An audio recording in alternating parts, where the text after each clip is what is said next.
अस्सलाम वालेकुम। Medical lab के अंदर आप लोगों को खुशामदीद कहते हैं और आज का टॉपिक है टू प्रिवेंट हीमाटोमा, यानी कि हीमाटोमा से हम लोग कैसे बच सकते हैं। हीमाटोमा से बचने के लिए हमको सिर्फ वरीद को जो है वो ऊपर की सतह को ही पंक्चर करना है। बाज़ औक़ात क्या होता है कि जब हम नीडल को वेन के अंदर या वेन को पंक्चर करते हैं तो इतनी सिरिंज की जो नीडल है वो अंदर घुसा देते हैं, वो वेन को निचली सतह से पंक्चर करती हुई वेन से बाहर निकल जाती है। तो लिहाजा हमने इस चीज़ का भी ख्याल करना है कि वो सिर्फ ऊपर से वेन के अंदर घुस जाए और निचली सतह से बाहर ना निकले। उसके बाद क्या है कि जैसे ही हम लोग सैंपल ले चुके होते हैं तो क्या करते हैं, सैंपल जैसे ही हम ले लेते हैं तो हम नीडल को वापस खींच लेते हैं, टूर्निकेट को नहीं हम लोग हटाते। तो लिहाजा हमने क्या करना है कि नीडल को वेन से बाहर निकालने से पहले टूर्निकेट खोलनी है, बाद में हमने जो सुई है, जो नीडल है, वो वेन से निकालनी है।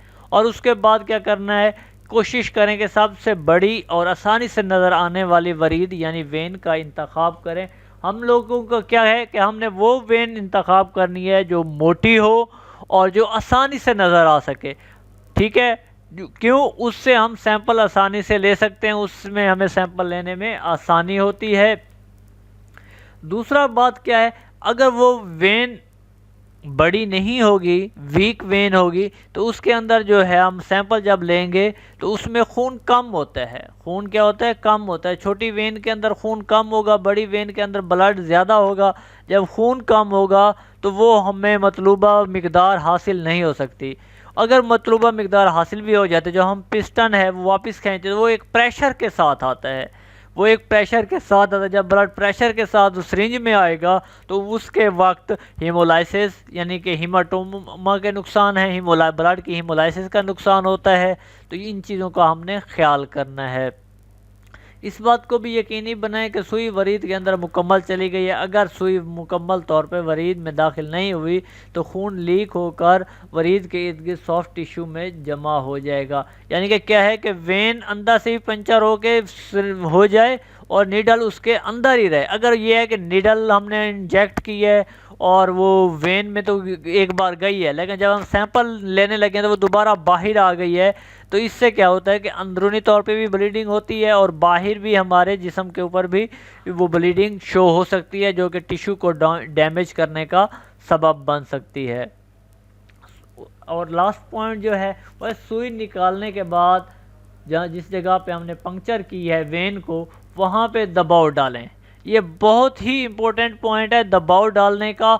बाज़ औक़ात आप जॉब लैब्स में काम भी कर रहे हैं तो आप लोगों ने ऑब्ज़र्व किया होगा, जैसे ही आप सैंपल लेने के बाद यानी नीडल निकालने के बाद वहाँ पे सेपरेट स्वैब रख देते हैं, आप वापस आ जाते हैं, जो पेशेंट होता है वो उसको मसलना शुरू कर देता है। मसलना ये बिल्कुल रॉन्ग है। और उसके बाद वो आपसे कंप्लेन करता है यहाँ पे हीमाटोमा बन गया है। ओ भाई, ये मसलना बिल्कुल रॉन्ग है। उसको कहें दबाव दें। अब उसको समझाएं, कैसे समझाएं? उसको कहें देखें, इंजेक्शन जो है वो हम मेडिसन जिस्म के अंदर इंजेक्ट करते हैं। इस इंजेक्ट करने के बाद जब हम नीडल निकालते हैं तो वहाँ पे हम उसको मसलते हैं। क्यों मसलते हैं? क्योंकि वो लिक्विड फॉर्म में होती है इंजेक्शन, तो वो आहिस्ता आहिस्ता बॉडी में हल हो जाता है, डिज़ोल्व हो जाता है मसलने से। ये हमने क्या किया? पंक्चर किया है। हमने इसको वेन को क्या किया? पंक्चर किया है। अब जैसे साइकिल का पंक्चर होता है, मोटरसाइकिल का पंक्चर होता है, वो क्या करते हैं? पंक्चर लगाने के बाद ऊपर से उसको मारते हैं कि ये आपस में चिपक जाए। लिहाजा वेन के साथ भी यही है, हमने ऊपर से अब उसको मारना तो नहीं है, थोड़ा नहीं मारना है, क्योंकि ये ट्यूब नहीं, ये आपका बाजू है। लिहाजा आपने ऊपर से प्रेशर देना ताकि ये जो ज़ख़म बना था ये आपस में वेन जो है आपस में चिपक जाए। और दूसरा है हाउ टू प्रिवेंट हीमोलाइसिस। वो था हीमाटोमा, क्योंकि हीमाटोमा बनता है बॉडी के ऊपर, पेशेंट की बॉडी के ऊपर। अब हमने खून को जो सैंपल लिया उसको हीमोलाइसिस से यानी कि तोड़ फोड़ से कैसे बचाना है? To prevent of haemolysis. Haemolysis का मतलब होता है ब्रेक डाउन ऑफ आरबीसीज।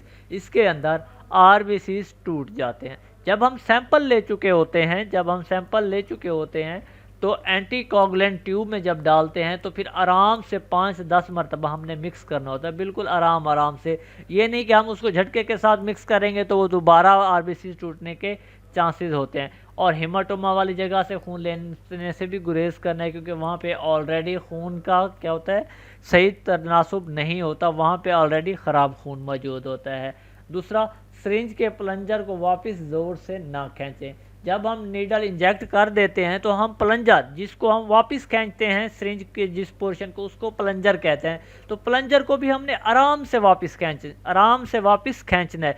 यानी कि हम उसको एकदम वापस खींच लेंगे तो जब ब्लड है वो एक धार की शक्ल में सिरिंज में इकट्ठा होना शुरू होता है। जब वो एक धार की सूरत में सिरिंज में इकट्ठा होता है तो वो सिरिंज की दीवारों से टकराता है, सिरिंज के प्लंजर से टकराता है, तो वो वहाँ पे हीमोलाइसिस हो जाती है। और नीडल है या सिरिंज है जिसका साइज़ छोटा बहुत हो, यानी कि क्या करना है कि इनका साइज़ जो है वो बहुत छोटा होता है और हम प्लंजर को पीछे खींच लेते हैं तो उसमें खून कम मिकदार में आता है, लेकिन पीछे से प्रेशर ज़्यादा हो तो वो एक धार की सूरत में है। तो लिहाजा उस नीडल का साइज़ भी मुनासिब होना चाहिए। और सिरिंज भी ऐसी लें, अगर ऐसी जगह है कोशिश करें कि ऐसी सिरिंज के साथ सैंपल ना लें। यानी कि अगर कोई नीडल छोटी है या सिरिंज छोटी तो कोशिश करें उस जगह से सैंपल ना लें। और इस बात को भी यकीनी बनाएं कि पंक्चर करने वाली जगह खुश्क है। यानी कि जब हम सेपरेट स्वैब से या अल्कोहल स्वैब से उसको डिसइंफेक्ट करते हैं बॉडी को, तो उसको हम थोड़ी देर के लिए छोड़ देते हैं खुश्क होने लगे। क्यों? क्योंकि वो भी एक केमिकल है। बाद औक़ात क्या होता है, उसका सैंपल जब हम ब्लड लेते हैं तो उसमें हल हो जाता है, जिसकी वजह से रिज़ल्ट पे एरर आने के चांसेस होते हैं। इस बात की एहतियात करनी चाहिए कि टूर्निकेट ज़्यादा देर न बांधी जाए और मुट्ठी भी ज़्यादा देर तक बंद ना रखी जाए। अब मुट्ठी हम बंद क्यों कराते हैं? मुट्ठी को बंद करने का मकसद ये होता है कि हमें वेन जो है वो वाज़ेह तौर पर नजर, जब आप प्रिक कर लेते हैं तो उसको क्या है, मुट्ठी खोल दे।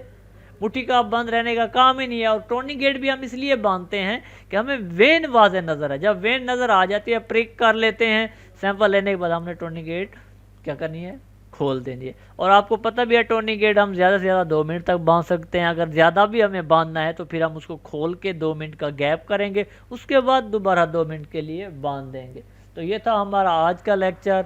इंशाल्लाह आपको पसंद आया होगा। अगर आप लोगों को समझ नहीं आई या कोई कन्फ्यूजन है तो आप कमेंट्स के अंदर आप मुझसे पूछ सकते हैं और मैं आपको इन तमाम आपके क्वेश्चंस का जवाब दूंगा। मेरी आपसे पहले की तरह रिक्वेस्ट है कि आप चैनल को सब्सक्राइब करें और इसको लाइक करने के साथ साथ शेयर भी करें ताकि किसी और इंसान का भला हो सके।